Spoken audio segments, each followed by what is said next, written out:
Before I even began to get an idea for my short film, I conducted extensive research into the codes and conventions of short film. I noticed that the language, codes, and conventions of short films are very different from full and the features. For example, the use of a short runtime, little character development, plot twists, and more. I felt that the research was important as it was required to develop my understanding on how to produce a short film and what kind of things film directors do to create a successful media product. One short film that I analysed that was really helpful is Still in the Cage by Sonny Moore.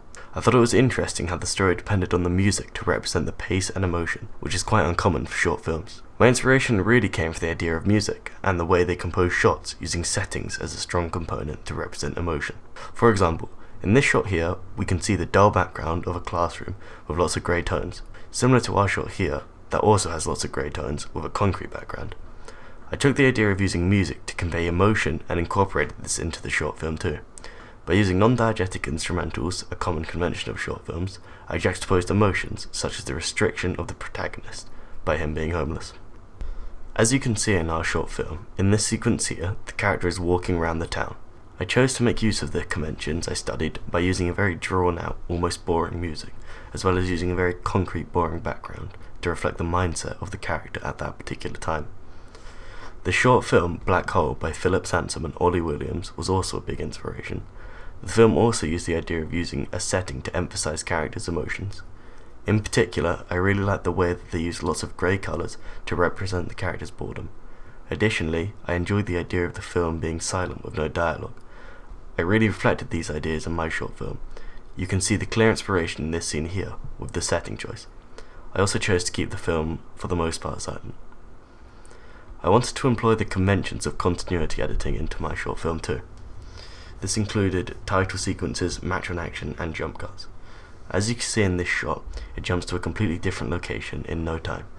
I did this to represent the fact that the character is not in the real world, but in his own imaginary world.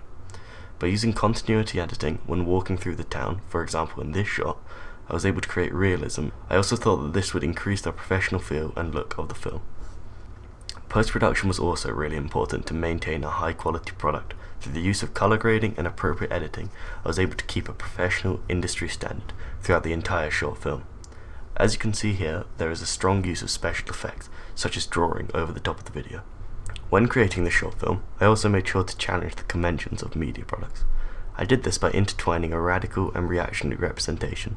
This meant that the audience were able to challenge their current ideologies of the 9-to-5 lifestyle and what benefits it has to our society.